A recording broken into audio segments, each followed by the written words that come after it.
Happy new year. கருவத்தட்டி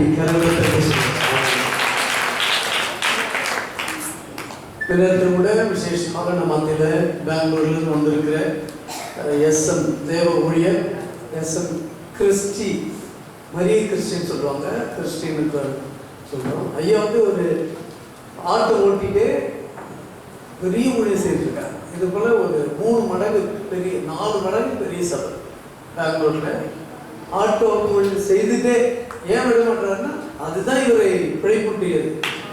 எனவே அந்த தொழிலை நான் விட மாட்டேன் அப்படின்னு சொல்லிட்டு வைராக்கியமா அவங்க குடும்பத்துக்காக ஆட்டோ ஓட்டிய அவர் என் குடும்ப பிழைப்புக்காக ஆட்டோ ஓட்டுறேன். சபை வந்து சபை காணிக்கை எல்லாம் ஊழியர்களுக்காக விதைக்கிறாங்க. அமைன்னு சொல்லுங்க. இந்த அர்ப்பணிப்போட பெரிய பாஸ்டர் பிஷப் கூட பிஷப் இருக்காங்க. அந்த அளவுக்கு குருசு வாங்குறவங்களுக்கு தெரியும்.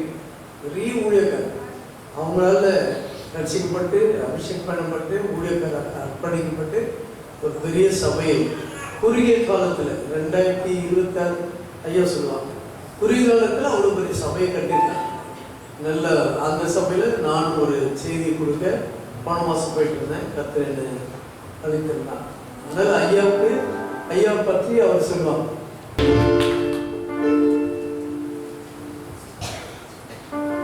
ஹல்லேலூயா.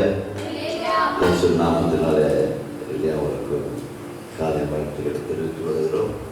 பெங்களூர் பட்டணத்திலிருந்து இப்படியாய் குறிப்பாக பெண்டகோஸ்தே சபையில் அழைக்கிறது ரொம்ப கஷ்டம். ஆனால் அழைச்சிருக்கிறீங்கன்னா கடவுள் சித்தம். கண்களை முடிச்சிருந்தார் சொல்லிக்கிறோம். கிருவுடைய நல்லாட்டவரை இதை காண வேண்டியக்காக மக்கள் நன்றி செலுத்துகிறோம்ப்பா. எந்த வினாகிய கட்டாமல் இதை காண வேண்டிய ஆராதனைக்காக துரிதோடு காலையில் எழுந்து நம்முடைய சமூகத்தில் வந்திருக்கிற இந்த பரிசுத்த ஓய்வு நாளில் தகவலே எந்த வினாகிய கட்டத்தாமே அன்றரை தன்னுடைய பிள்ளைகளை அன்றரை உற்சாகப்படுத்தி பலப்படுத்தி என் தேவனை தொழுது கொள்ள வேண்டும் என்று சொல்லி தாகத்தோடு வந்திருக்கிற நம்முடைய பிள்ளைகளை கருத்துல கூடுகிறோம்.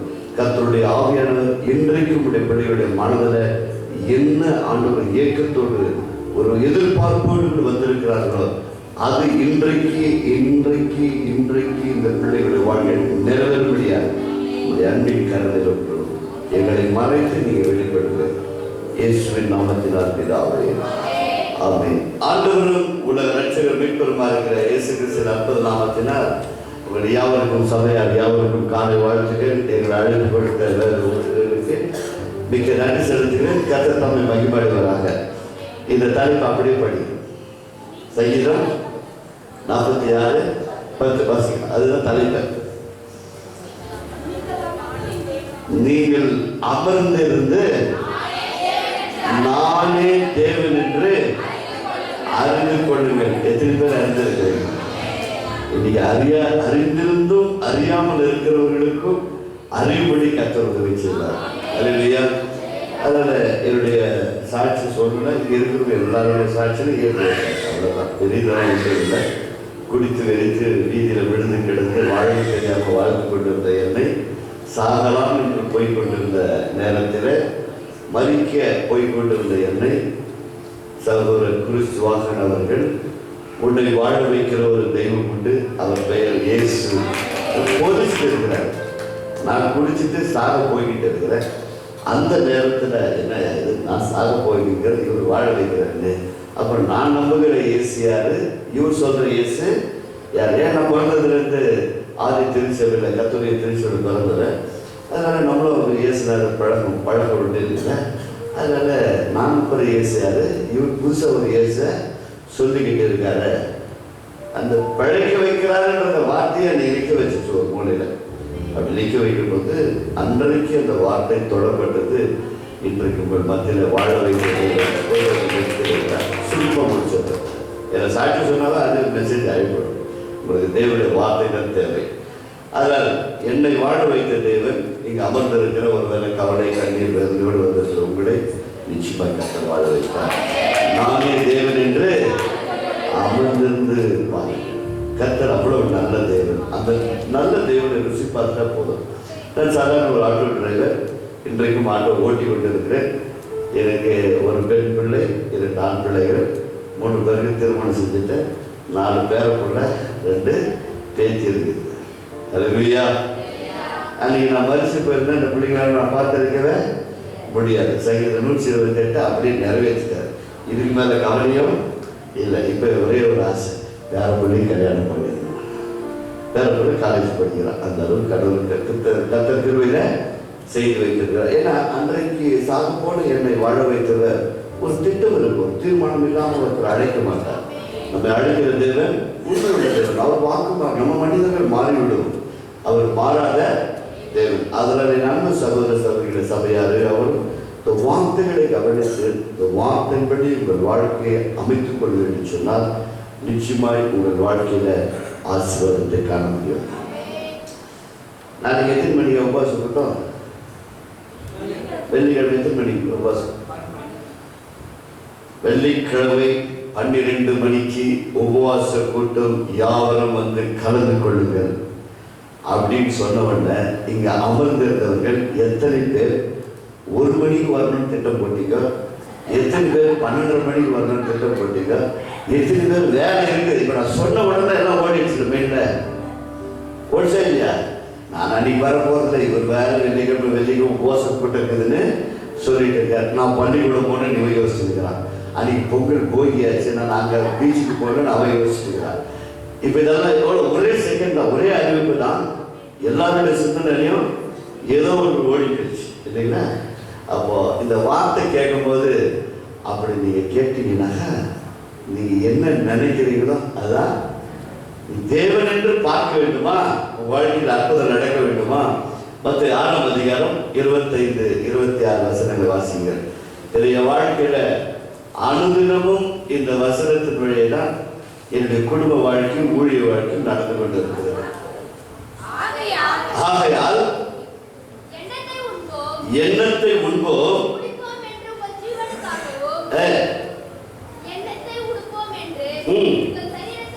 உங்கள் சரீரத்திற்காகவும் கவலைப்படாதிருங்கள் என்று உங்களுக்கு சொல்லுகிறேன். ஆகாரத்தை பார்க்கிலும் ஜீவனும், உடையை பார்க்கிலும் சரீரமும் விசேஷித்தவர்கள். யார் விசேஷித்தவர்கள்? யார் விசேஷித்தவர்கள்? என்றைக்காவது அவங்க மனதில் வந்திருக்குதா? கவலைப்படுறதுக்கு ரெடியா இருக்கணும். அது இல்லையே, இது இல்லையா, அது இவர் பிடிக்கிறார், அவர் அடிக்கிறார், என் வீட்டுக்காரர் பிடிக்கிறார், என் வீட்டுக்கார அம்மா பிடிக்கிறது, இந்த பிள்ளை கொஞ்சம் கூட திரும்ப மாட்டேன், எவ்வளோ ஜபம் பண்ணாலும் இதை பண்ண கவலைப்பட ரெடியா இருக்கும். நான் விசேஷத்தவன். எத்தனை பேர் விசுவாசம்? அல்லேலூயா. தாங்க பாவிகளை மீட்க வந்த ரட்சகர் அவர் சொல்லுகிறார், சாதாரண உணவுக்காகவும் சாதாரண உடைக்காகவும் நாம் சில இடங்களில் கவலைப்படுகிறோம். வானத்து பறவைகளை அண்ணாந்து பாருங்கள், அவைகள் உழைக்கிறதும் இல்லை, சேர்த்து வைக்கிறதும் இல்லை, அவைகளை காட்டிலும் நீங்கள் நம்ம பார்த்து அவர் பாடியே சொல்லல, நீங்கள் விசேஷித்தவர்கள். காரணம் என்ன? நான் அவருடைய சாயலாய் உண்டாக்கப்பட்டிருக்கிறேன், நான் தேவனை போலவே இருக்கிறேன், ஆதலால் நான் விசேஷித்தவர், ஆதலால் என் தேவன் என்னுடைய தேவைகள் எல்லாவற்றையும் அவர் பூர்த்தி செய்வார்.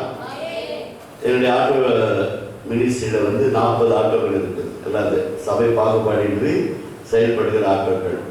அவங்களுக்கு சொல்லிக் கொடுக்குற பாடம் தான். காலையில எழுந்த உடனே ஜெபிச்சியா துதிச்சியா காக்கா குருவியை ஒரு வாட்டி பாரு. கடவுளை பார்க்குறீங்க இல்லை, யாரை பாரு? காக்கா குருவி. நீங்கள் கூட ஒரு நாளைக்கு காலையில எழுந்த உடனே வெளியே போய் இந்த காக்கா எப்படி தான் போகுதுன்னு பாருங்க. என்னைக்காவது ஆனந்தத்துக்கு பார்த்துக்கிறீங்களா? பார்த்ததே இல்லை இல்லைங்களா? நாட மாதிரி கீழே புள்ள பார்த்துட்டே போயிட்டு இருக்கிறோம். கொஞ்சம் வானத்தையும் பாருங்க. பார்க்கும்போது என்ன நடக்குன்னா சோத்திரம் சோத்திரம் சோத்திரம் சோத்திரம் சோத்திரம் சோத்திரம் சோத்திரம் சோத்திரம் காலையில போவோம். சாயங்காலம் அது எங்க இருக்குது அந்த மரத்துக்கு சோத்திரம் சோத்திரம் சோத்திரம் சோத்திரம் சோத்திரம் வீடு வந்து சேர்ந்தோம். வந்துருச்சா? அது யார் சாப்பாடு போட்டது? 8 மணிக்கு மிக்சர் கடைக்காரர் போட்டாரு, 10 மணிக்கு கைமா கடைக்காரு அவர் போட்டாரு, 12 மணிக்கு ஒட்டுக்காரு அவர் சாப்பாடு போட்டார். கரெக்டாக சாப்பிட்டு அந்தந்த டைமுக்கு அதாவது போய் சாப்பிட்டு கரெக்டாக அது கரை அது இருக்கிற இடத்துக்கு அது எவ்வளோ போய் சமைச்சிச்சா? எங்கே சமைக்கிறாங்க? கர்த்தர் சொல்லுகிறார், எண்ணத்தை உண்போம், எண்ணத்தை உடுப்போம் என்று சொல்லி இந்த உலக காரியங்களை குறித்து அதிகமாய் கவலைப்படாதீர்கள். 1 பேதுரு 5ஆம் அதிகாரம் 7ஆம் வசனத்தில் தேவனாகிய கர்த்தர் தன்னுடைய ஊழியக்காரனாகிய பேதுருவை கண்டு சொல்லுகிறார், உங்கள் கவலைகள் எல்லாம் அவர் மேல் வைத்து விடுங்கள். நாம் என்ன பண்றோம்னா, அங்கிருந்து வரும்போது கவலையோடு வந்து இங்க ஜபத்தில் வச்சுட்டு போகும்போது அப்படியே தீக்கு மீண்டும் நம்ம மேலே வச்சுட்டு போயிடுறோம். என்னக்கா எப்படிக்கா இருக்கீங்க? ஐயா அடிக்கடி கேட்குற, ராத்திரி எல்லாம் தூக்கமே உடல, ஒரே கவலை, இந்த பையனை குறிச்சே பெரிய அப்ப எதுக்கு சபைக்கு வந்து சொன்னேன், எதுக்கு ஆண்டவருக்கு வந்து சொன்னேன் இல்லைங்களா? அப்போ இங்க கொண்டு வந்து ஆண்டவருடைய சமூகத்துல விண்ணப்பத்தை சொல்லிடும். தம்பி அருமையா வழி நடத்தினார், தம்பி பேரு நல்ல அருமையா நடத்தினார். உன் கண்ணீரை உன் விண்ணப்பத்தை அது விசுவாசினாலே போதும். இன்னைக்கு போகும்போது இருந்து விடுதலை தான். என் விண்ணப்பத்தை கேட்டாரோ இல்லையோ, என் கண்ணீர் அவருக்கு தெரிஞ்சிச்சோ தெரியலன்னா எப்படி வந்தீங்களோ அப்படியே போகலாம், ஒரு பிரச்சனையும் இல்லை. அப்போ கவலைப்படாமல் இருக்க வேண்டும் என்று சொன்னால், என் விண்ணப்பங்களை என் தேவனுடைய சமூகத்தில் கொண்டு வரும்போது என்னுடைய மனதிலையும் என்னுடைய இதயத்தில் என்ன இருக்க வேண்டும் என்று சொன்னால், நான் தேவனுடைய பார்வையில விசேஷித்தவர், நான் தேவனுடைய பிள்ளையாய் வந்திருக்கிறேன், என் விண்ணப்பத்தை நிச்சயமாய் கேட்பார், என் கண்ணீரை நிச்சயமாய் என்னுடைய துருத்தில் எழுதப்பட்டிருக்கிறது, அதனால் நான் கேட்ட விண்ணப்பத்தை என் தேவனாகிய கர்த்தர் ஆசீர்வதிப்பார். ரட்சிக்கப்பட்ட மீட்கப்பட்ட வசனத்தை தெரிந்து கொண்ட நாமே விசுவாசிப்பதில்லை. தம்பி அதுவே வழி நடத்தினது இல்லைங்களா? ஒரு நாள் கேட்டாங்களா, 2 நாள் கேட்டாங்களா, 3 நாள் கேட்டாங்களா, அந்த ஐயா என்ன சொல்லியா? ஏசையா பதில சொல்லியா? மற்ற 15ஆம் அதிகாரம் வாசிச்சு பாருங்க. அது புறஜாதி பெண், அது இன்னும் யூத பெண்மணியும் அல்ல. ஏன் அங்க நாய் என்று பேசினாலும் சில நேரம் நம்ம தெரிஞ்சுக்கிட்டோம். இப்போ பார்த்து கூட நாயே ஏன் சபைக்கு வந்த அப்படின்னா என்ன பண்ணுவீங்க? அன்னையோட சபைக்கு வராத போயிடுவீங்க. ஆனால் அன்றைய காலகட்டங்களில் தேவன் இன்றைக்கும் யூதர்கள் மத்தியில் இந்த பழக்க வழக்கங்கள் உண்டு. நம்மை பார்த்த புறஜாதி பார்த்தா அவங்க என்ன பண்ண மாட்டாங்க, ஏற்றுக்கொள்ள மாட்டாங்க. நம்மளை நாயை போலவும் நரகத்துக்கு வெறுங்கட்டையெல்லாம் நம்மளை பார்ப்போம் புறஜாதிகளை. யூதர்கள் மட்டும்தான் இஸ்ரவேலுக்கு இவருடைய பிள்ளைகளை பார்ப்பார்கள். அப்போ இந்த சொல்லப்பட்ட இந்த பகுதி 15ஆம் அதிகாரம் நீங்க நல்லா கவனிங்க, வீட்டில் போய் படிக்கலாம் அந்த பெண்மணி குறிச்சு. அப்போ தேவன் வந்து அவங்க நாயகினால சொல்ல வரலங்க. இந்த இஸ்ரவேல் மக்கள் மத்தியில என்னை விசுவாசிக்காத அநேகர் இருக்கிறார்கள். இந்த பெண்மனுடைய விசுவாசத்தை வெளியே கொண்டு வரும்படிக்கு அவள் எந்த அளவுக்கு என்னை நம்புகிறாள் என்பதை இந்த இஸ்ரவேல் மக்கள் எல்லாம் யூதர்களும் தன்னை சூழ்ந்திருக்கிற ஜனங்களும் காண வேண்டும் என்று சொல்லி அவர் சொல்லுகிறார், நாய்களுக்கு தேவனுடைய பிள்ளைகளுக்கு கொடுக்கிற ஆகாரத்தை காட்டிலும் இவர்களுக்கு போடுவது சரியல்லன்னு சொல்றாரு. அப்ப எல்லாம் சொல்றது கரெக்டையா? நான் நாய் தான், ஆனா அந்த நாய் கூட என்ன பண்ணும், டேபிள்ல இருந்து கீழே விழுந்தா சாப்பிடுறப்ப அந்த அந்தமா ஃபுல்லா முதல் தாழ்த்துறாங்க. அவர் நாயும் சொல்லணும் அவருக்கு ஒன்றும் விருப்பம் இல்லை. தேவனை வந்து நம்மளை பார்த்து விசேஷத்தோடு சொன்ன அவங்களுக்கு ஒதுக்கிட்டாரா? இல்லை, அவங்களும் விசேஷத்தவர்கள் தான். ஆனால் அந்த கல்ச்சரை பற்றி அங்கே பேசப்படும் பொழுது, ஆமாண்டவரே நீங்கள் சொல்றது உண்மைதான், உங்களுடைய பிள்ளைகள் யூதர்கள் எல்லாம் தேவனுடைய பிள்ளைகள், நாங்கள் அவங்க கிட்ட நீங்க கொடுக்குறீங்கள அந்த ஆசீர்வாதத்தை ஒரு துண்டு கீழே போட்டு நான் பொறுக்கி எடுத்துக்கிறேன் அப்படிதான் நம்ம கேட்குறாங்க. அந்த அம்மா விசுவாசத்தை கொண்டு வர்றாங்க. என்ன பண்றாரு? விசுவாசத்தை கொண்டு வந்து யாரை வெட்கப்பட்டு விடுறாங்க? இஸ்ரவேல் நம்பாத இஸ்ரவேல் மக்கள் இருக்கிறாங்க, அவங்களை வெட்கப்படுத்தப்பட்டு இந்த அம்மா ஆண்டவர் உயர்த்துறார். தொடர்ந்து வந்து கொண்டே இருக்கிறார்கள். ஏதாவது சொல்லி அனுப்புகையா, நம்ம சீடர்கள் சொல்றாங்க, ஏதாவது சொல்லி அனுப்புகையா, நம்மளை பின்தொடர்ந்தே நம்ம வந்துகிட்டு இருக்காங்க. இதெல்லாம் சொல்லி முடிந்த உடனே இப்ப ஆண்டவர் சொல்றாரு, இப்ப படிச்சு பாரு 15:28 இப்ப படிச்சோம். இயேசு அந்த அருமை மகளுக்கு பிரதித்திரமாக, ஸ்திரீயே உன் விசுவாசம் பெரிய பெரிய காரணத்தை ஆண்டவரை நன்றி சொல்லுவோம். தொடர்ந்து போகிறார், தொடர்ந்து போகிறார். இவரால் தான் என் பிள்ளைக்கு பிடித்திருக்கிற பிசாசு இவரால் தான் விரட்ட முடியும். உன் விசுவாசம். அப்ப இஸ்ரவேல் மக்கள் மத்தியில் என்ன இல்லாத இருந்துச்சாங்க? விசுவாசம் இல்லாத இவன் பின்தொடர்ந்து இருந்தாங்க. புரியுதுங்களா? அப்ப விசுவாசம் இல்லாமல் நீ எவ்வளவு தேவாலயத்திற்கு வந்து நீ எத்தனை கண்ணீர் வடிச்சுட்டு அப்படியே அந்த விசுவாசம் இல்லாம போனா என்றைக்கும் உன் வாழ்க்கையில அற்புதங்களை காண்பீர்கள். நீ அற்புதத்தை காண வேண்டும் என்று சொன்னால் நான் சிருஷ்டிக்கப்பட்ட வானத்து பறவைகளை பாருங்கள், அண்ணாந்து பாருங்கள். அவைகள் உழைக்கிறதும் இல்லை, சேர்த்து வைக்கிறதும் இல்லை.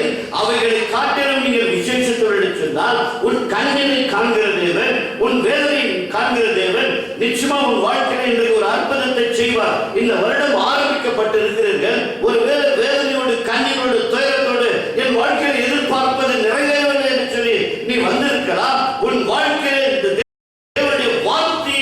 நீ விசுவாசிப்பாய் என்று சொன்னால் அந்த வார்த்தை உங்களை வாழ வைக்கும். அல்லேலூயா. அதனால பிசாசு வந்து சோதிக்கப்படும் போது அவர்கிட்ட சொன்ன முதல் வார்த்தை இதுதான். ஆதியில நடந்த வார்த்தை அதுதான். எதை கொடுத்து ஏமாத்தலாம்? சாப்பாட்டை கொடுத்து ஏமாத்தலாம். எதிர் தோட்டத்தில் பழம் எல்லாம் பழமும் இருக்குது, இருந்தும் அதில் ஒரு கவலை உண்டாக்குனாங்க இல்லைங்களா? அதை சாப்பிட்டா சாக மாட்டியா? அழகாக போய் சாப்பிட்றேன். அவ்வளோ பழம் இருக்குது, தோட்டத்தில் அவ்வளோ இருக்குது, இருந்தும் இதை சாப்பிட்டா என்ன பண்ண மாட்டேன்? பொய்ய உள்ள அடிச்சா மெய்ய வெளியே அடிச்சிட்டான். இன்னைக்கு இதுதான் நடக்குது. நீங்க மெய்ய உள்ள அடிச்சீங்கன்னா பொய்யெல்லாம் வெளியே போயிடும், கவலை வெளியே போயிடும், கண்ணீர் வெளியே போயிடும், வியாதி வெளியே போயிடும், சந்தோஷம், மகிழ்ச்சி, ஆனந்தம் எல்லாம் வந்துடும். உள்ள ஒரே ஒரு பொய்ய அடிச்சான் பாருங்க, அவன் வித்து உள்ள அடிச்சா மெய் வித்து வெளியே. இன்னைக்கு நீ மெய்யான இந்த தேவனுடைய வார்த்தை உள்ள அனுப்புவினா பொய்யெல்லாம் வெளியே போயிடும். ரொம்ப சுலபம். அதனால தேவனுடைய வார்த்தை விசுவாசிக்க கற்று அவன் வாசம் தானே செஞ்சு 15:28 உன் விசுவாசம் பெரியது, நீ விரும்புகிறபடி. வேற யாரும் விரும்புறதெல்லாம் இல்லை. ஒரு உலகம் பொண்ணை பற்றி கேவலமாக பலவிதமான தீமையான காரியங்கள் குறித்து பேசிக் கொண்டு இருக்கிறார்கள். ஊர் உலகம் வந்து உன் பொண்ணு வந்து மாதிரி இந்த மாதிரி அசுத்தாவை பிடிச்சிருக்குது, அதனால அது சரியில்லை, அதை பார்த்து யாரும் பேசாதீங்க, கிட்ட போய் ஒரு வேலை சொல்லியிருக்கலாம் சமுதாயம். ஆனால் அப்பா ஐயா சொல்றாரு, உன் மகளே உன்னுடைய விசுவாசம் ரொம்ப பெருசு, ஆனா நீ எதை விரும்பிக்க வந்தாயோ அதை உனக்கு ஆக கடவுது. அதோட மாற்றம் நிக்கல. அந்த நேரம் கரகத்தை நாளைக்கு இல்லைங்க, மறுநாள் இல்லைங்க, அடுத்த 27 வருஷம் இல்லை, இன்றைக்கு இந்த ஆராதனை முடித்து போகிறதுக்குரிய இந்த வார்த்தையை விசுவாசிப்பால் இன்றைக்கு நீ எதிர்பார்த்து வந்தது மகனே உனக்கு, மகனே உனக்கு அப்படியே ஆகட்டும். அல்லேலூயா. இதுதான் என்னுடைய அனுதின வாழ்க்கையில நான் வாகனத்தை ஓட்டும் போது காலையில ஆண்டவரே சோத்திரம் சோத்திரம் சோத்திரம் பண்ண சாயங்காலம் வரும்போது கரெக்டாக எங்கள் வீட்டுக்காரம்மா இங்கே எவ்வளோ தேவையோ அவ்வளோ கொடுத்துருவேன். எனக்கு வீட்டுக்காரம்மா தான் நல்லா நடத்துறது, அந்த அம்மாவுக்கு கொடுக்கலனாக்க எப்படி நடத்தும்? என்னையா ஊழியம் போயிட்டேன் அப்படின்னு சொல்லுவாங்க இல்லையா? கடவுளாமும் தூஷிக்க கூடாது, ஊழியமும் நடக்கணும், நம்முடைய குடும்பம் சமாதானம் சந்தோஷமா நடக்கணும். அப்போ தேவைகள் தேவனாகிய கர்த்தர் உழைக்க பிரயாசப்படணும். நம்ம சோம்பேறியா இருந்துக்கிட்டு என்ன பண்ணக்கூடாது? நம்ம எதிர்பார்க்கறது தவறுங்க. பாருங்க, இவ்வளோ பெரிய உலகத்தை உண்டாக்குனாங்க, பெரிய உலகத்தை உண்டாக்குனாரு இல்லைங்களா? உண்டாக்கிட்டு எவ்வளோ பேர் அந்த உலகத்தை உண்டாக்கினாங்க? 2 பேர் தாங்க. யாரு? அதான் இவ்வளோ பேர் உலகத்தை உண்டாக்கிட்டு எல்லாத்தையும் நல்லா சாப்பிடுங்கன்னு சொல்லி வச்சு அவர்களுக்கு எல்லா அதிகாரத்தையும் கொடுத்துட்டு என்ன சொல்லியிருக்கணும்? நல்லா சாப்பிட நல்லா ஜாலியாக இருங்கப்பா சொல்லிட்டு போயிருக்கணும்ல. என்ன வேலை கொடுத்தாரு? சரி, டக்கு பைபிள் படிச்சு சொல்லணும், பைபிள் பார்க்க சொல்லணும். என்ன வேலை கொடுத்தாரு அவர்? யாராவது ஒருத்தர் சொல்லுங்க, யார் என்ன வேலை கொடுத்தாரு? அப்புறம் அது கட்டல, வேற என்ன கொடுத்தாரு? 2 வேலை கொடுத்தாரு. தோட்டத்தில் யாரும் விட்டாரு, காவல் வச்சார். காவல் காக்கவும் பூமியை பண்படுத்தும் 2 வேலை கொடுத்தாரு. இவன் காவலும் காக்கல, பூமியை பண்படுத்துவோம். அப்போ இவ்வளோ பேர் உலகத்தை உண்டாக்குனாரு, சோம்பேறியை விட்டாரா? வேலை செய்யணும்னு சொன்னாரு. அதனால வேலை செஞ்சா உன் கைகளின் பிரயாசத்தை நான் என்ன பண்றேன்? ஆசீர்வதிக்கிறேன். நீ கையிட்டு செய்கிற எல்லா வேலை என்ன வேலைன்னு இருக்கு. என் தொழில் வந்து ஆட்டம். என்ன மதிக்கிறாங்களோ கேட்கிறாங்களோ கேட்கலையோ, என்னை தேவன் அழைத்தார், அவர் என் பாவங்களை மன்னித்தார், என் நோய்களை குணமாக்கினார், என்னை இன்றைக்கும் வாழ வைத்துக் கொண்டிருக்கிறார். அவர் தான் என் தெய்வம். அவர் என்னுடைய கைகளின் பிரயாசத்தை, உன் கைகளின் பிரயாசம் இன்றைக்கு ஆசீர்வதிக்கப்படாவிட்டால் இன்றைக்கு கேட்கிற ஆண்டவரே, இன்றையிலிருந்து நான் சோம்பேறி இருக்கவே. அதுதான் பவுல் தெசலோனிக்கேயர் எழுதுறாரு, வேலை செய்யாத எத்தனை பேர் வேலை செய்ய சாப்பிடுவோம். இன்னைக்கு மனம் மாறிடு, இன்னைக்கு மனம் திரும்பிடு. அப்போ தேவனுடைய வார்த்தைகள் வல்லமை இருக்கிறது, தேவனுடைய வார்த்தைகளை வாழ வைக்கிறது. கவலைப்படுகிறதுனால ஒன்று ஒரு மழை கூட்ட முடியாது, ஒன்றும் செய்ய முடியாது. தேவன் நம்மை அழைத்தவர் உண்மை உள்ளவர். தேவனை பற்றி தெரிஞ்சுக்கணுமா? ஒரு சில அற்புதங்களை மட்டும் காமிச்சிருப்பாரு. மார்க் 4ஆம் அதிகாரத்தில் இந்த யோனா மாதிரி இவரும் தூக்கிட்டு போறாரு. அவரும் தூங்கினாரு, இவரும் தூங்கினாரு. இவர் ஏன் தூங்கினாரு? ஊழியத்தெல்லாம் செஞ்சுட்டு மனுஷனா வந்திருக்கிறாரு இல்லையா, அதனால கொஞ்சம் களைப்பா என்ன பண்ணாரு, கொஞ்சம் தூங்கிட்டாரு. இவங்களுக்கெல்லாம் ஒரே கவலை. என்ன கவலை? ஆண்டவரை பார்த்து என்ன பண்றாங்க பாருங்க. 37 படிங்க.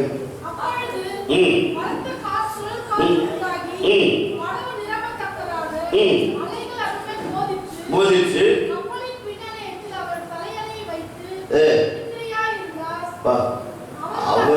நம்ம யோனாவாது பரவாயில்ல, போய் அடிமட்டத்தை போய் தூக்கி, இவருக்கு தலைவனெல்லாம் சொகுசா வச்சு தூங்கியிருக்கேன். நம்ம ஆண்டவர் என்ன, நம்ம ஆண்டவர் உண்டாக்குனவர் இல்லையா, அவருக்கு சொகுசா தான் தூங்கணும், தூக்கிட்டு இருக்காரு. அவர்கள் அவரை எழுப்பி, போதகரே, யார் யாரை பார்த்து கவலைப்படுறேன்னு கேட்கிறாங்க? யார் யாரை பார்த்து கேட்கிறாங்க? நாங்கள் மடிந்து போகிறோம் உமக்கு. இப்ப மடிஞ்சு போனா இவங்க மட்டும் மடிஞ்சு போவாங்களா? யாரும் கூட சேர்ந்து மடிஞ்சு போவாங்க? இயேசுநாதரும் மறைஞ்சு போயிடுவாங்க. புரியுதுங்களா? அவர் அந்த கப்பல்ல தான் இருக்கிறாரு, அவர் அந்த கப்பல்ல தான் இருக்கிறாரு. அவர் ஒண்ணு இவர் அலைக்கழிக்கணும், காற்று அலைக்கழிக்கப்பட்டது அவருக்கு தெரியாம ஒண்ணு இல்லை, எல்லாம் தெரியும். இவங்களுடைய விசுவாசம் எப்படி இருக்கிறது என்று பரிசோதிக்கப்பட்டு நித்திரையா இருக்கிறது போல அவர் உறங்கி கொண்டு என்னங்க, அலைக்கழிக்கும் போது தண்ணி அவர் மேல பட்டு இருக்காரா? சொல்லுங்க, பட்டு இருக்குமா? பட்டு இருக்காரா? அக்கறையிலிருந்து இக்கரைக்கு போகலாம் வான்னு சொல்லி கூப்பிட்டு போறது வழியில விட்டுருவாரா? நிச்சயமா விடவே மாட்டார். அந்த பகுதி அப்படிதான் இருக்குது. இக்கரையிலிருந்து அக்கறைக்கு போகும் வாருங்கன்னு எல்லாம் ஏறி போயிட்டாங்க. இவர் ஊழியத்தெல்லாம் செஞ்சுட்டு கொஞ்சம் காலைப்பா அடுத்த கிராமத்தில் போய் ஊழியம் செய்யுமே, அடுத்த கிராமத்தில் போய் ஒரு பிசாச ஓட்டத்துக்காக போயிருக்கிறார். அந்த பகுதி அப்படிதான் இருக்கு. அப்போ அக்கறை இல்லையான்னு எழுப்புறாங்க. இதுவரைக்கும் மனிதராய் அவரு உறங்கி கொண்டிருந்தவர் இப்ப என்ன பண்றாரு பாருங்க, வாசிக்கிறார். அவர் எழுந்து காற்றை அதட்டி, கடலை பார்த்து இறையாதே என்று சொன்னார், அமைதலா இரு என்று சொன்னார். அப்போது காற்று நின்று போய் மிகுந்த வழக்கத்தை நல்லா புரிஞ்சுக்கீங்க. உறங்கி கொண்டிருக்கிறது போல அவர் உறங்கி கொண்டிருக்கிறார். கவலை இல்லையா என்று கேட்கிறார்கள். அவர்களுக்கு பார்த்து அவர் என்ன செய்தார் என்று சொன்னால், இப்ப மனிதனாய் உறங்கி கொண்டிருந்தவர் இப்போது எழுந்து நிற்கிறார். இப்போது தேவனாக என்ன சொல்றாரு? ஏன்னா உண்டாக்கினவர் அவர் தாங்க. காற்றை உண்டாக்கினவர், கடலை உண்டாக்கினவர், அந்த சராசரை உண்டாக்கினவர். அவர் வார்த்தைக்கு கீழ்ப்படுகிறது, நாம தான் அவர் வார்த்தை கீழ்ப்படுகிறது. எழுந்தா காற்றை பார்த்து அமைதலாய் இரு என்று சொன்னார். உடனடியாக அமைதியாக வந்தது. அவங்களுக்கே தெரியல இவர் எப்படிப்பட்டவர். அதுக்கப்புறம் கண்ணை பொழந்து பார்க்கிறாங்க, இவர் எப்படிப்பட்டவரோ. இவர் எப்படிப்பட்டவர் என்ற கடவுள் யார் இருக்கிறாரு? இவங்களோடு தான் இருக்கிறார். அப்போ உலக முடிய தம்பி நல்லா நடத்துறாரு. உலக முடிய சதா காலங்களில் நான் உங்களோடு கூட என்று சொன்னாரு. அந்த தேவன் என்னோடு கூட இருக்கும் போது எந்த காற்று, எந்த புயல், எந்த காரியம் வந்தாலும் ஆண்டவரே உமக்கு தெரியவில்லையா என்று சொல்லுகிறோமே, அது எப்படி அவரை விசுவாசிக்கிறது? கவனிச்சு பாருங்க. அப்ப என்னோடு கூட இருப்பார் என்று சொன்னால் என் வாழ்க்கையில் நடக்கிற பிரச்சனைகள், காற்று, புயல் எல்லாம் அவருக்கு தெரியும். ஆண்டவரே, இந்த புயலில் இருந்து, இந்த காற்றில் இருந்து என்னை மீட்டு கொண்டு வாரும் என்ற விசுவாசத்தோடு நீ கேட்பாய் என்று சொன்னால் நிச்சயமாக நம்முடைய வாழ்க்கையில் அற்புதங்களை நாம் காண முடியும். அதனால் அந்த பகுதி முடிந்த உடனே என்ன நடக்கிறது? அவர் கரை இறங்கின உடனே என்ன நடக்கிறது என்று சொன்னால், அங்கு பிசாசு பிடித்தவன் ஒருவன் ஓடோடி வந்து அவர் பாதத்தில் விழுந்து அவரை வணங்கி விட்டு சொல்லுகிறான். என்ன சொல்லுகிறான்? இயேசுவே, தூரத்திலே கண்ட போது ஓடி வந்து அவரை பணிந்து கொண்டு, இயேசுவே, உன்னதமான தேவனுடைய குமாரனே, எனக்கும் உமக்கும் என்ன? வேதனை படுத்தாதபடிக்கு தேவன் பேரில் உனக்கு ஆணையிட்டேன் என்று மிகுந்த சத்தமிட்டு சொன்னான். அப்ப அக்கறையிலிருந்து இக்கரை எதுக்கு வந்தாருன்னா, இக்கரையில ஒருத்தன் பிசாசு பிடிச்சு இருக்கிறான். அந்த வழியில யாரும் போக முடியல. தன்னை காயப்படுத்திக் கொள்ளுகிறான், மற்றவர்களால் துன்பப்படுத்தப்பட்டு இருக்கிறான். ஆதலால் அந்த பிசாசை இங்கு விரட்டும்படி அங்கு இருக்கும் போதே சொல்லியிருக்கிறார். இது சிலருக்கும் தெரியாது. இன்றைக்கு வேதத்தை படிக்கிற நமக்கும் சில நேரத்தில் தெரியாது. அந்த பகுதி படிச்சு பாருங்க. அந்த பிசாசை விரட்டுறதுக்கு தான் அவர் அங்கே வராரு. அவர் வராதபடிக்கு தான் இங்க என்ன பண்றான்? புயலை அனுப்புறான். காற்று என்ன பண்றான்? அனுப்பி அதை கொஞ்சம் அலக்கணிக்கிறான். இந்த அவிசுவாசிக 12 சீடர்களை வச்சு கவிழ்த்தெல்லாம் பார்க்கறான். ஆனா அவன் திட்டம் நிறைவேறாது. யார் திட்டம் தான் நிறைவேறும்? என் கர்த்தர் உன்னை வைத்து இருக்கிற திட்டம் தான் நிறைவேறும். அந்த பகுதியை தொடர்ச்சி வாசிக்க தரச்சு.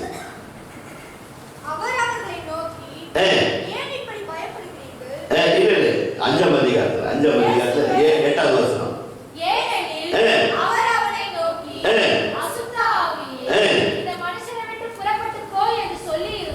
சொல்லி எப்ப சொன்னாருமா? இப்பதான் சந்திக்கிறாங்க ரெண்டு பேரும் இப்பதான் மீட் பண்றாங்க. அவரும் இயேசுநாதர் இப்பதான் மீட் பண்றான். இவரும் இப்பதான் வந்திருக்கிறாரு. இப்ப இந்த வார்த்தை எப்ப சொன்னாரு? அங்க சொன்னாரு. எங்க? அக்கறைக்கு போகும் வாருங்கள் சொன்னார்ல. அப்பவே இந்த பிசாசு சொல்லிட்டா அவருக்கு முன்னால் ஓடி முடியாது உடம்பு விட்டுட்டாரு. அது ஓடாததான் அடம் பிடிச்சுன்னா அங்க என்ன இருந்துச்சு? அந்த உடலுக்குள்ள புகுந்து கொண்டு அவனை ஆட்டி படித்து கொண்டு இருக்கிறது. இப்போது இயேசு நேரடியாக வந்து சந்திக்கிறார். இப்போது அந்த உடலை விட்டு போ என்று சொல்லி இருந்தபடியால் இப்போது அந்த பிசாசு அந்த உடலை விட்டு வெளியேற்றப்படுகிறது. உன் வாழ்க்கையில ஒரு நடக்குதா நடக்கல உனக்கு தெரியாத நீ இருக்கலாம். உன் வாழ்க்கையில என்ன நடக்கிறது என்பதை தேவன் அறிந்திருக்கிறார். அந்த மனுஷன் கடவுளை தேட பிசாசு பிடிச்சிருக்கிறான். ஆனால் தேவனுக்கு எல்லா அண்ட சராசரங்களை உண்டாக்கிற தேவன் உன் இதயத்தில் இன்றைக்கு என்ன ஓடிக்கொண்டிருக்கிறது, என்ன எதிர்பார்ப்போடு வந்திருக்கிறாய். ஆனால் அவர் வருவதற்கு முன்பதாகவே உன் நேரத்தில் இருக்கிற விண்ணப்பங்களை அவர் வெளியேற்றபடி அது பொல்லாத கிரிகளை, பிசாசின் கிரிகளை, பலவீனங்களை நீக்கும்படிதான் அவர் ஏற்கனவே சொல்லிவிட்டு தான் நீங்க வந்திருக்கிறார். கர்த்தருடைய ஆவியானவர் எங்கு உண்டோ அங்கு விடுதலை பெற்றுதான் நீங்கள் போகிறீர்கள். ஹல்லேலூயா. இது அவர் சொல்லியிருந்தபடியால் அந்த பிசாசால் ஒன்றும் செய்ய முடியவில்லை. ஒரு மனுஷனுக்குள்ள 6000 பிசாசு இருக்கிறா யோசிப்பாரு. ஆனாலும் கூட அவன் என்ன ஆகவில்லை, மறிக்கவில்லை. எத்தனை ஆயிரம் அவனுக்குள்ள இருந்தாலும் இயேசு விரட்ட நல்லதா இருக்கிறார். ஹல்லேலூயா. அதனால்தான் நான் தேவன் என்று அமர்ந்து அறிந்து கொள்ளுங்கள். அவர் தேவன் மனிதனாய் கப்பலிலே படுத்திருந்தார். எழுந்தவுடன் இப்ப தேவனாக ஆகிவிட்டார். அந்த பிசாசு அவரால் ஒன்றும் செய்ய முடியவில்லை. காற்று ஒன்றும் செய்ய முடியவில்லை. பிரச்சனை ஒன்றும் செய்ய முடியாது. எப்பேற்பட்ட வியாதி பலவீனங்கள் இருந்தாலும் உங்களை ஒன்றும் சேதப்படுத்தாது. எனக்கு அருமையானவர்களே, இன்றைக்கு நீ சில பலவீனங்கள் வந்திருக்கலாம். வேதத்தில் சொல்லிக்கொண்டே போகலாம். இதே மார்க் 5ஆம் அதிகாரத்துல ஒரு பெண்மணி குறித்து அநேக நாட்கள் நீங்கள் கேள்விப்பட்டிருக்க. 12 வருஷமாய் பாடுற ஒரு பெண்மணி ஆண்டவரை குறித்து கேள்விப்பட்டார். அவ்வளவுதான் விஷயமே. நீங்க பைபிள் படிக்கும்போது கொஞ்சம் நிறுத்தி படிக்கணும். அவரை குறித்து கேள்விப்பட்டு ஒரு முடிவு எடுத்தார். என்ன முடிவு எடுத்தார்? பைபிள் படிக்காது சொல்லணும். அவருடைய வஸ்திரத்தை தொட்டால் சுகமாவேன் என்று சொல்லி தீர்மானம் எடுத்துட்டு தான் போனான். இன்னைக்கு போகிறேன், பாஸ்டர் ஜோம் பண்ணுவார், ஜோம் பண்ணாதான் சொல்லும் பெற்றா பெற்று கொள்ளலாம். அப்படி இல்லைன்னா பரவாயில்ல, டாக்டர் நாளைக்கு காலையில் போய் 7 மணிக்கெல்லாம் அப்பாயின்மெண்ட் வாங்கி அவரை பார்த்துருக்கலாம். அப்படி வந்தீங்கன்னா சுகம் கிடைக்காது. நான் இன்றைக்கு ஆலயத்திற்கு போவேன், தேவன் என்னை தொடுவார், நான் சுகம் பெற்றுக் கொள்வேன். அதான் விசுவாசம். சில அற்புத கூட்டங்களுக்கெல்லாம் ஜனங்க போனாங்கன்னா, நான் ஆட்டக்காரர் இல்லைங்களா, ஐயா இந்த கூட்டம் முடியுங்கிற கேள்வி, ஐயா பாவம் இந்த அம்மாவால் நடக்க முடியறதில்ல, இந்த ஐயாவால் நடக்க முடியறதில்ல, ரிட்டர்ன் வரும்போது ஆட்டம் கிடைக்காது அப்படின்னா கொஞ்சம் இங்கே இருந்து ரிட்டர்ன் கூட்டிட்டு போயிடலாம். சரியா? இது சரியா? வரும்போது ஆட்டோவில் வந்து நடக்க முடியாது, இப்போ போகும்போது எப்படி போகணும்னு வரணும். அந்த கூட்டத்துக்கு நான் நல்லா நடந்து போவேன், வந்தீங்கன்னா நடந்து போவேன். அது இல்லையா? இந்த அம்மா பாருங்க, ஒரு கேள்விப்பட்டது ரொம்ப முக்கியம். ஒரு அக்கா வந்து ரொம்ப வலி சிஸ்டர், ஐயோ ஏன் கேட்குறேன், நேற்று எனக்கு கூட ரொம்ப வலி, எவ்வளோ பொறுத்து பார்த்து கடைசியில் ஒரு மாத்திரை போட்டு நீ சர்ச்சுக்கு வந்த. இப்போ அந்த அம்மா விசுவாசம் வருமா? 100% சொல்ற விதம் இருக்கு. அப்ப அந்த அம்மா கேள்விப்படும் போது யாரோ அற்புதத்தை பெற்று ஏதோ ஒன்று சொல்லி இருக்கிறாங்க. 12 வருஷமா வேதம் சொல்லுகிறது, அவர் தனக்கு உண்டான எல்லாவற்றையும் விற்று சற்றாயிரம் கூட பெறவில்லை. எவ்வளவு? தனக்கு உண்டான எல்லாவற்றையும் விற்று இருக்கிறார். அப்ப நிறைய சொத்து இருந்திருக்கு அந்த அம்மாக்கு. எல்லாவற்றையும் கொடுத்து எந்தெந்த மருத்துவமனைக்கு சொன்னார்களோ அத்தனை மருத்துவமனைக்கு கடந்து போனால் ஒரு இடத்திலும் சற்றாயிரம் குணம் பெறவில்லை. இப்பொழுது இயேசுவை குறித்து கேள்விப்பட்டால் ஒரு தீர்மானம் எடுத்தால் கடந்து போகிறார். ஆயிரக்கணக்கான ஜனங்கள் இயேசுவை நெருங்கி கொண்டிருக்கிறார்கள், ஒட்டி கொண்டிருக்கிறார்கள். யாருக்கும் வல்லமை புறப்படவில்லை. ஆனால் இவர் விசுவாசத்தோடு விட போய் ஆண்டவரை தொட்டால் உடனடியாக அவருக்கு வல்லமை புறப்பட்டது. உடனே சுகம் பெற்றார். அல்லேலூயா. நாளைக்கு இல்லைங்க, இன்றைக்கு இந்த ஆராதனையில நீ சுகம் பெற்று போகணும். என்ன கர்ப்பிணத்தில் வந்திருந்தாலும் அன்றைக்கு 12 வருஷமாய் பாடுள்ள ஒரு மகளுக்கு விடுதலை கொடுப்பார் என்று சொன்னால் இன்று எனக்கும் கொடுப்பார், நிச்சயமாக செய்வார். அல்லேலூயா. இந்த செய்திகளை நிறைய கேட்டிருக்கீங்க, இருந்தாலும் கொஞ்சம் வித்தியாசமா கொடுக்குவேன் நான் நினைக்கிறேன். கர்த்தருக்கு பயப்பட உண்டாதாங்க. 38 வருஷம் பாடுள்ள மனுஷன் படுத்திருந்தான். எங்க எத்தனை வருஷம்? எல்லாரும் சொல்லும். எல்லாம் ஃபாஸ்டிங்கா? இல்ல. எத்தனை வருஷம்? 38. நம்ம மீட்க வந்த ரட்சகர் எவ்வளவு நாள் இந்த உலகத்துல வாழ்ந்தாரு? 30. அப்போ இயேசுநாதர் பிறப்பதற்கு முன்பதாக 5 வருடத்துக்கு முன்னாடி எங்க வந்திருக்கிறார்? பெதஸ்தா கூடத்துல அவங்க வீட்டாரு குடும்பத்தாரு பார்த்து சோர்ந்து போய் என்ன பண்ணிட்டாங்க, விட்டுட்டு போயிட்டாங்க. எப்போங்க? எத்தனை வருஷத்துக்கு முன்னாடி? இயேசு இந்த உலகத்துல மனித அவதாரம் எடுத்து வருவதற்கு முன்பதாக 4.5 வருடங்களுக்கு முன்பதாக கொண்டு வந்து விட்டார்கள் இல்லைங்களா? இப்ப எத்தனை வருடம் ஓடிடுச்சு? மொத்தம் 38 வருடங்கள். இந்த 3.5 வருடத்துல கூட என்னைக்கு வந்து சந்திச்சாலும் தெரியாது. 3.5 வருஷமே வச்சுக்கோ. இந்த 3 வருஷத்துக்குள்ள இப்ப எங்க வருகிறார்? தேவாலயத்துக்கிட்ட வருகிறார். வந்த உடனே அந்த குளத்துக்கிட்ட வந்த உடனே, என்னப்பா சுகாக விரும்புறியா அப்படின்னு கேட்டா என்ன சொல்லியிருக்கணும்? ஆமா ஆண்டவரே, சுகாக விரும்புதான், படுத்துருக்கிறேன், இதை விட தெரியலையான்னு கேட்டது. என்னை தூக்கிட்டு போய் கொண்டு போய் விட இங்கதானே நம்ம அவுட் ஆயிட்டோம். என்ன பார்த்துக்கிட்டியா, என்ன விசாரிக்கிறது, என்ன பாஸ்டர் விசாரிக்கிறது. பேர் என்ன சொன்னாரு? உங்க கவலையெல்லாம் யார் விசாரிக்கிறதா? அவர் உங்களை விசாரிக்க. அவர் விசாரிப்பாருங்க. அவர் விசாரிக்க ரெடியா இருக்காது. நீங்க போன் எடுக்கிறது இல்லையே. அப்புறம் ஊரெல்லாம் போய் சொல்லிட்டு, பாஸ்டர் கூட என்ன விசாரிக்கலையே, வீட்டில் தான் நான் கை விட்டாங்கன்னா அவர் கூட என்ன கை விட்டாரு. அதுதான் கைவிடாத தேவன் வேதத்தில் எழுதப்பட்டிருக்கிறது. யார் உன்னை கைவிட்டாலோ, ஒருவேளை அவர் ஊழியத்தின் மட்டும் மறந்து போகலாம், நான் மறந்து போகலாம், நான் உங்களுக்கெல்லாம் சொல்லிட்டு போகலாம், உங்களுக்கு எல்லாருக்கும் ஜோம் பண்றாங்க, 2 நாள் தான் 3ஆம் நாள் மறந்துடுறோம். மறக்காத தேவன் இன்றைக்கு வரைக்கும் கல்வாரி சிலுவையில் இன்றைக்கு ஜீவனை கொடுத்தாரோ, இந்த உலக வாழ்க்கை முடித்துக் கொண்டு பிதாவின் வலது பக்கத்தில் போனாரோ, அன்றிலிருந்து இன்றைக்கு இந்த நிமிஷம் வரைக்கும் ரோமர் 8ஆம் அதிகாரம் 34வது வசனத்தை வாசித்து பாருங்கள். அவரே உங்களுக்காக அடிக்கப்பட்ட ஒரே பிறந்த குமாரனை உங்களுக்கு கொடுப்பார் என்று சொன்னால் எல்லாவற்றையும் கொடுப்பது நிச்சயமில்லையோ? தன்னுடைய சொந்த குமாரனை கொடுத்து விட்டார். அவரை உனக்காக மரித்தவர், அவரை உனக்காக அடக்கம் செய்யப்பட்டவர், அவர் உனக்காக எழுந்திருக்கிறவர். பிதாவின் வலது பக்கத்துல நமக்காய் பரிந்து பேசுகிறவருக்கு நன்றி சொல்வோம். இன்றைக்கும் பரிந்து பேசுகிற தேவன் அன்றைக்கு படுத்திருந்த அந்த மனுஷரை கொண்டு போய் விடுவதற்கு அவன் மனிதர்களை நம்பினானே தவிர என்னை கொண்டு போடுவதற்கு யாரும் இல்லை என்று நினைத்தானே தவிர, படுத்திருந்தானே தவிர கர்த்தர் எனக்கு விடுதலை கொடுப்பார் என்ற அவருக்குள்ள நம்பிக்கை இல்லை. 38 வருஷமாய் படுத்திருக்கிறான்னா கொஞ்சம் உங்க கற்பனையில கொண்டு வந்து பாருங்க. 4 நாட்கள் ஒரு நாள் மனுஷன் படுத்திருந்து எழுந்து போய் குளிக்கல அப்படின்னு சொன்னா அவருடைய நிலைமை எப்படி இருக்கும்? அப்ப 38 வருஷமா ஒருத்தன் படுத்திருக்கிறான். அந்த படுத்திருக்கிற மனுஷன் மறிக்கவும் இல்லை. அவனை கொண்டு போய் விட்டுனாக்கா அவனுடைய எல்லா நிலைமையும் அங்கதான் இருந்திருக்கணும். அவனுக்கு யாரோ 4 சாப்பாடு போட்டு தான் சாப்பிட்டாங்க படுத்து. அப்படிதான் நம்ம கற்பனை கொண்டு வந்து பாருங்க. அப்ப அந்த மனுஷனை பார்த்து கர்த்தர் சொல்லுகிறார், உன் படுக்கை எடுத்துக்கொண்டு, உன் படுக்கை எடுத்துக்கொண்டு. இப்ப எப்படி எழுச்சி போயிட்டா? அதை யாரும் தூக்கி விட்டாங்க. வார்த்தையில அவ்வளவு வல்லமை இருக்கு. 38 வருஷமா இயேசு இந்த உலகத்துல மனித அவதாரம் எடுப்பதற்கு முன்பதாக வந்து படுத்து கிடந்த ஒரு மனுஷனை தேடி காட்ட போகிறார். பாட்டு பாண்டாரு தம்பி, 100 பேர் தேடி இயேசு வரல, அந்த ஒருத்தரை தேடி வந்தார். 38 வருஷமாய் படுத்திருக்கிற மனுஷனை தேடி வந்தார். இதோ பிசாசினால் பிடிக்கப்பட்ட மனுஷனை இக்கரையிலிருந்து அக்கறை வந்தார். பரலோக தேவன் பரலோக நன்மை விட்டுவிட்டு இந்த பூமிக்கு உன்னை தேடி வந்தார், என்னை தேடி வந்தார்.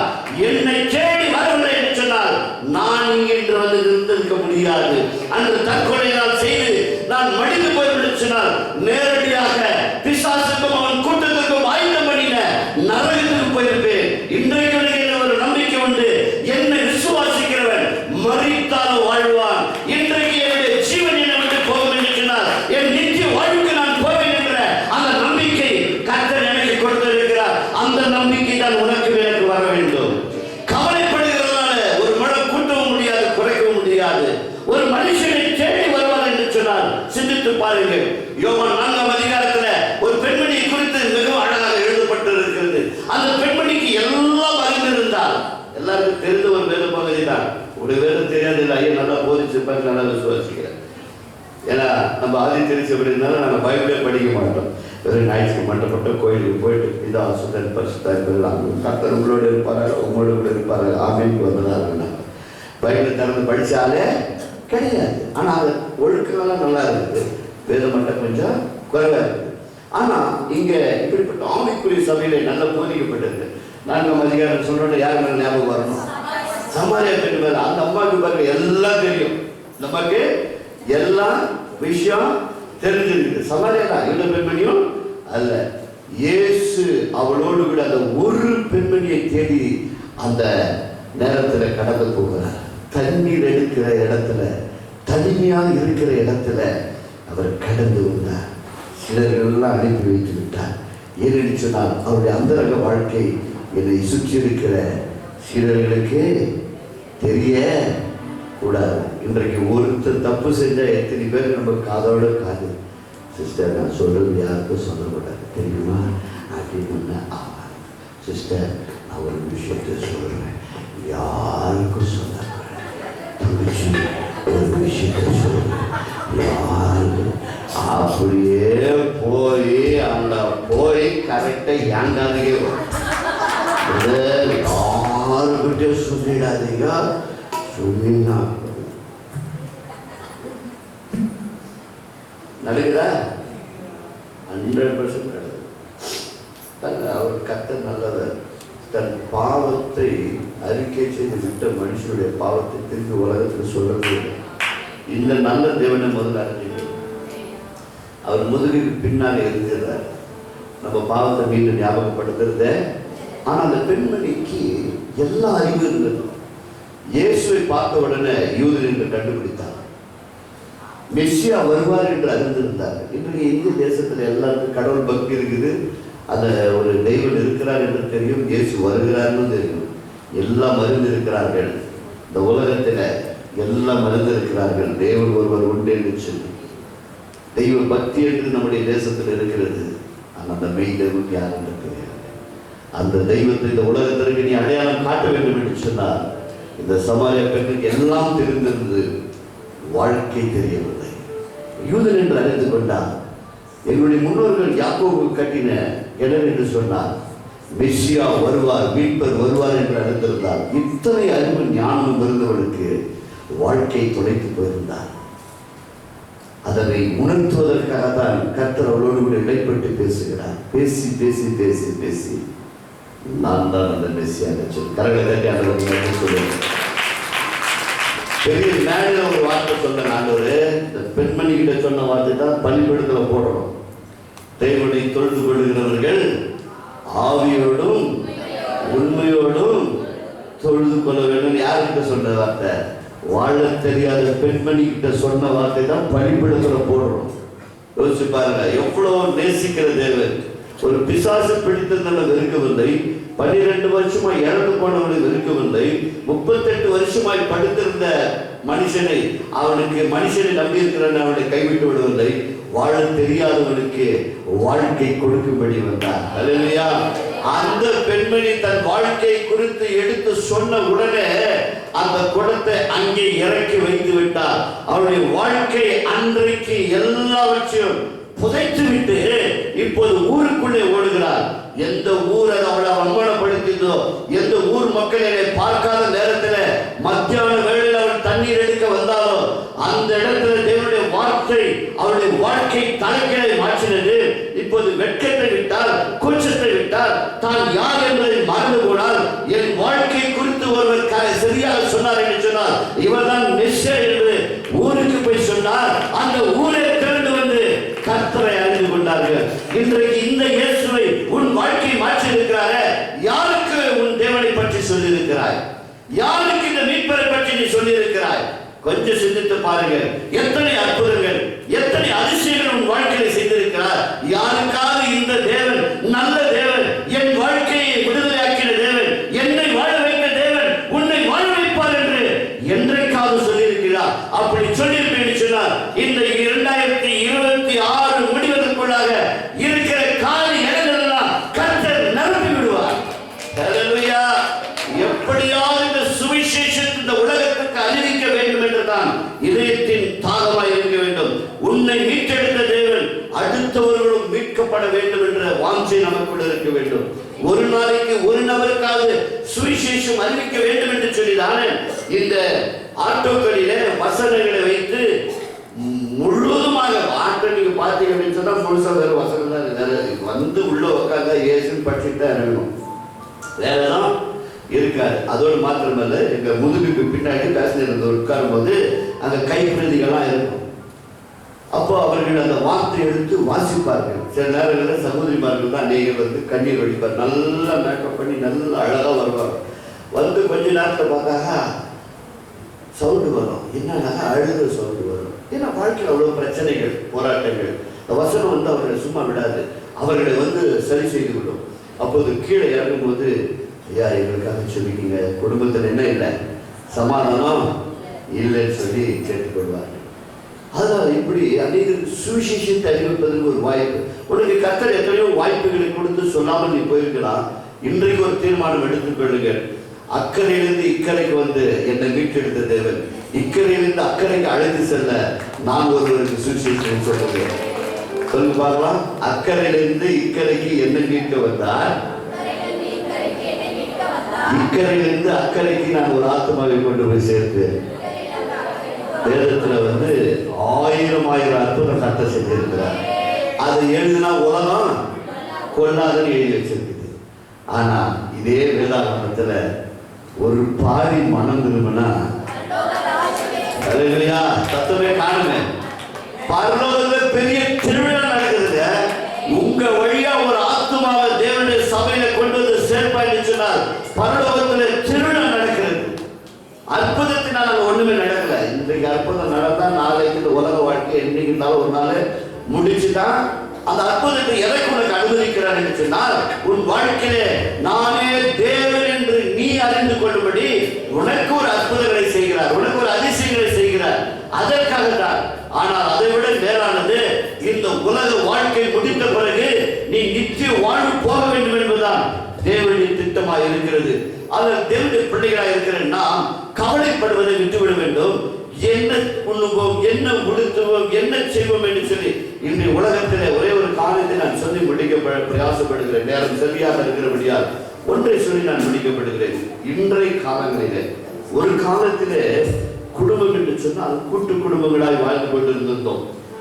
நாளடைவில் கொஞ்சம் கொஞ்சமா மாற ஆரம்பித்து விட்டது.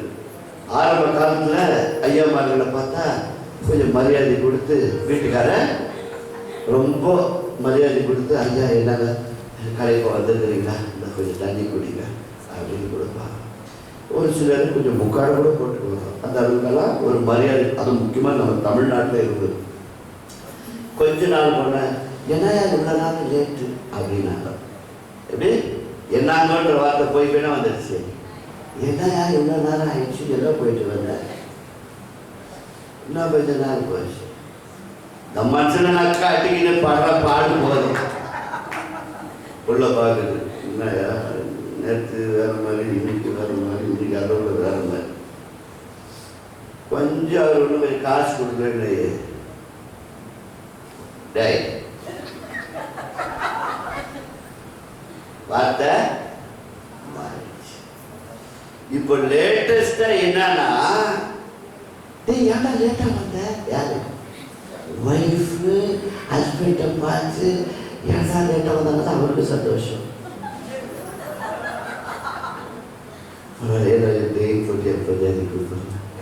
ரொம்ப சந்தோஷம். எந்த அளவுக்கு போயிடுச்சு பார்த்தீங்களா? எத்தனை பேர் கணவர்மார்கள் மனம் திரும்பணும், என்ன மாதிரி ஊழியக்கார மனம் திரும்பணும்னு சொல்லணும். கண்ணு முடிக்க நீ அக்கை காட்ட விழுந்து வச்சு பரவாயில்ல, பிரச்சனை இருக்குது இல்லையா? பிரச்சனை தீர்வு எத்தனை பேர் விரும்புறீங்க? என் மனைவி மனம் திரும்பணும், என் கணவன் மனம் திரும்பணும். இன்னைக்கு இங்கே உட்காந்து நிறைய பேர் உள்ளத்துல யோசிச்சு தெரியும், ஆட்டோ ஓட்டியே இவ்வளோ ஊழியம் பண்றாங்கன்னு வீட்டுக்காக கூட வரணுமா? ஒன்று மட்டும் செய்யணும், இதை செஞ்சுட்டீங்கன்னா இந்த வருஷத்துல நிறைவேறிடும். உடனே அற்புதம் நடந்துச்சா. 38 வருஷம் படுத்திருந்தோம்ல எழுந்துட்டாரு.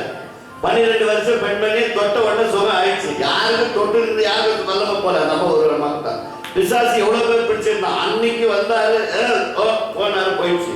6000 பிசாசு உடலை விட்டு போயிடுச்சு. உங்க குடும்பத்துக்கிற சூன்யம் மந்திரம் கத்து அது இது எல்லாம் சொல்றீங்க இல்லையா, எல்லாம் வெளியேறிடும். ஒரே ஒரு காரியம் என் அன்பு சகோதரிகள் செய்யணும். ஒரே ஒரு காரியம் என் அன்பு சகோதரர்கள் செஞ்சா போதும், கிளையில எல்லாம் சந்து. எத்தனை பேர் ரெடியா இருக்கீங்க?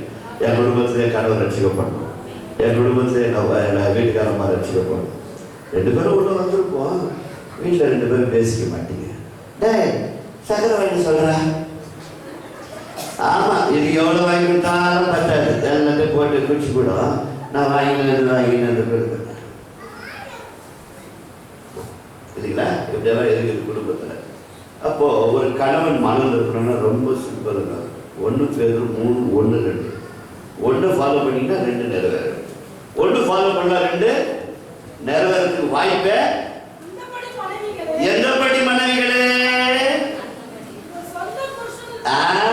பக்கத்து வீட்டுக்காருக்கு இல்ல, பத்தனாருக்கு நாத்தனாருக்கு இல்ல, மாமனாருக்கு இல்ல, மாமியாருக்கு இல்ல, உங்கள் சொந்த புருஷனுக்கு என்ன படித்திருக்கணுமா?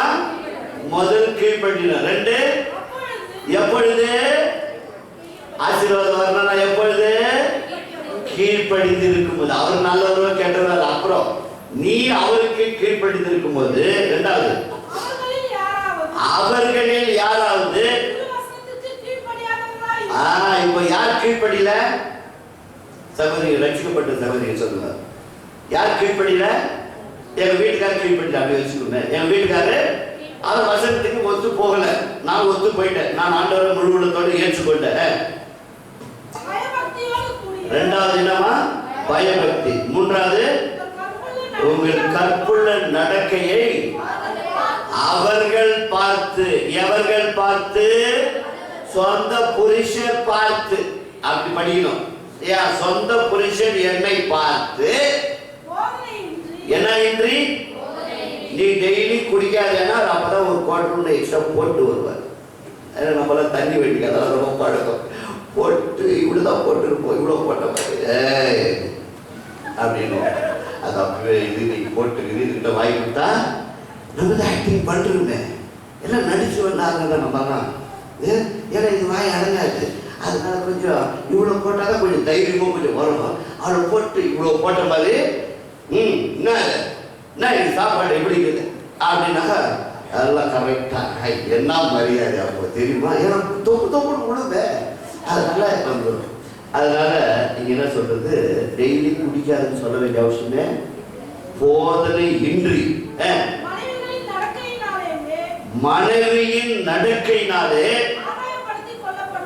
கரணம் சொல்லுது. என்ன சொல்றேன், இந்த உலகம் இந்த மனுஷனை திருத்த, உலகம் சொல்லுது இந்த மனுஷனை திருத்த, என் பரிசுத்த வேளாண் சொல்லுது இந்த மனுஷனை திருத்த எப்போ, கீழ்ப்படிதல், தெய்வ பக்தி, கற்புற நடத்தை, இதை அவர்கள் பார்த்து போதனை இன்றி அவர்களை ஆதாய ஊதாரிமாக கதை எல்லாருக்கும் தெரியல.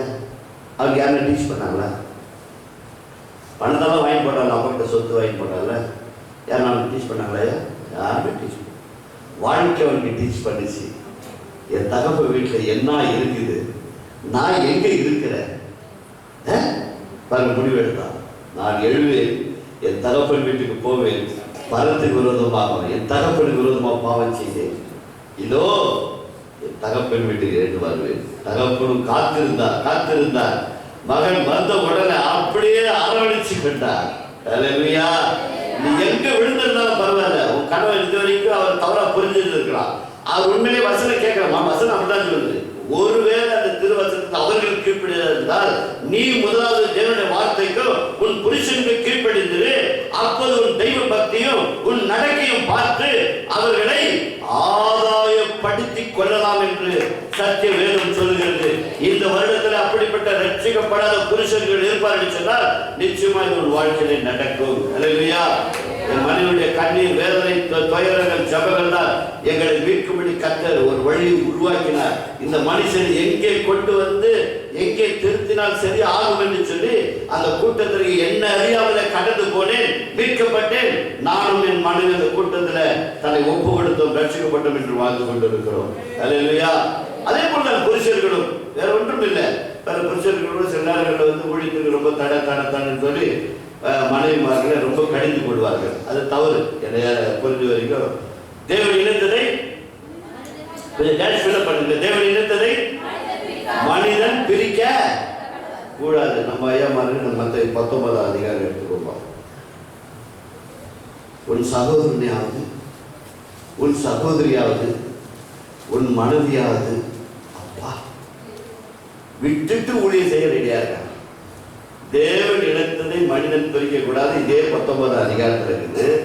பேதுரு கேட்கிறாரு, நாங்கள் எல்லாத்தையும் விட்டுட்டு வந்துக்கிறோம், எங்களுக்கு என்ன கிடைக்கும்னு. கர்த்தர் சொல்றாரு, இதெல்லாம் விட்டா எல்லாம் உங்களுக்கு பரலோகத்தில் 12 சிங்காசனம். இந்த வசனத்தை புரிஞ்சுக்காத ஆட்கள் தான் என்ன பண்றாங்க, மனைவிகளை வீட்டில் விட்டுட்டு சோரம் போடுறதுல காசை கொடுக்கறதுல அவங்க இஷ்டத்துக்கு என்ன ஊழியம் சொல்லி வீட்டிலே சமாதானம், அங்கே போய் நீ நல்ல சமாதானம். ஒரு தன் சொந்த குடும்பத்தை நடத்த அறியாமல் இருக்கும்போது சபை எப்படி நடத்த முடியும்? தேவ பிள்ளைகள் ஒருவேளை அப்படி இருந்தா நீங்க மனம் திரும்பிடுங்க. வேதம் சொல்லுகிறது, 1 பேதுரு அதே 3ஆம் அதிகாரம் 7வது வசனம் சொல்லுது, மனைவியானவர் பலவீனமான பாண்டமா இருக்கிறபடியால் அவர்களோடு கூட சேர்ந்து வாழ்ந்து அவர்களும் நித்திய வாழ்வு பெற வேண்டும் என்று சொல்லி உங்கள் ஜெபத்தில அவர்களை தாங்கி அவர்களுக்கு செய்ய வேண்டிய கணத்தை நீங்கள் செய்யும் போது அவர்கள் ரட்சிக்கப்படுவார்கள். வாசிக்காத சகோதரர் யாரை வாசிக்க? அந்தபடி புருஷர்கள் வாசிக்கிறார். வாசிக்கையா 1 பேதுரு 3:7. மனைவி திருந்தும் போது மனைவி படிக்கணும், கணவன் திருந்தும் போது கணவன் படிக்கணும், பிள்ளைகள் திருந்தும் போது பிள்ளைகள் படிக்கணும். முடிச்சிருக்கோம். கரெக்டா 8:5 7:5 முடிச்சிடலாம். நம்ம டைமிங் எல்லாம் கரெக்டா ஃபாலோ பண்ணுவோம். ஓகே, டக்கு படிக்கணும், சீக்கிரம் படிக்கணும். அந்தபடியே நண்பு சகோதரர்களே, மனைவியானவர் பலவீனமான பாண்டமா இருக்கிறபடியால் உங்கள் சபைகளுக்கு தடை வராதபடிக்கு விவேகத்தோட பத்தியா பிரிஞ்சு போகணும்னு நாங்க சொல்லவே இல்லை. அவர்களோடு கூட வாழ்ந்து உங்களோடு கூட அவர்களும் நித்திய ஜீவனாகிய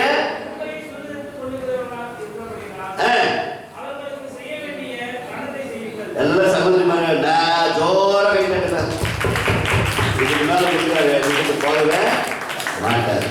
ஏன்னா நித்திய வாழ்வு நான் மட்டும் இப்போ அங்கே போயிட்டு என் பையன் கீழே கிடந்து அங்கே போயிட்டு சந்தோஷம் இருக்குமா?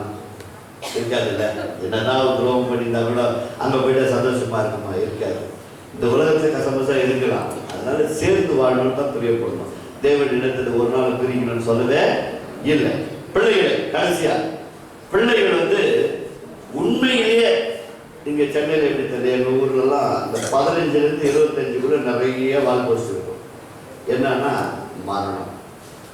அவருக்கு 2 சிங்கம் வச்சுட்டு நடுவில் போட்ட சிங்கம் போயிடுச்சு, லயனு போயிடுச்சு போட்டு போடா போடுவாங்க.